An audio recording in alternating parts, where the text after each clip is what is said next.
ব্লগটা শুরু করছি। আজকে আমি চলে আসলাম কুমিল্লার এই ঈদ মেলায় দেখতে, যে সামনে কোরবানি ঈদ উপলক্ষে এখানে কি নতুন কালেকশন আসলো। মেলাটা ছোট হতে পারে, কিন্তু এখানকার আইটেমগুলো জাস্ট ফাটাফাটি। এখানে আমি ঘুরে দেখলাম ছোট ছোট অনেকগুলো স্টল এখানে বসেছে।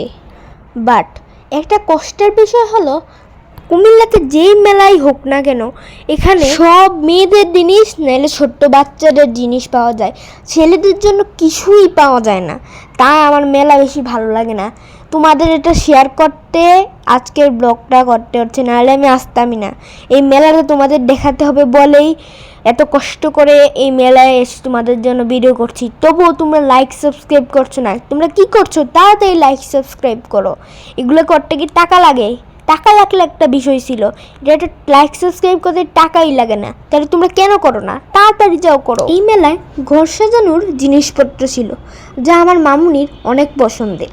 মামুনির ঘর সাজানো স্টলে আসলেই মামুনি ওইখানেই থেমে যায়, কারণ মামুনির ঘর সাজাতে অনেক ভালো লাগে।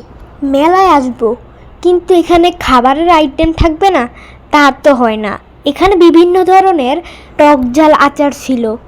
তারপর এখানে কিছু মেয়েদের লিপস্টিক, তারপরে চুড়ি, এগুলো ছিল আর কি। যে দোকানে যাই সেই দোকানে চুড়ি, লিপস্টিক।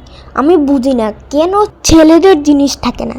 তারপর আরেকটা স্টলে দেখি ওয়াটার বোতল, আরএফএলের মগ, প্লাস্টিকের জিনিসপত্র ছিল আর কি।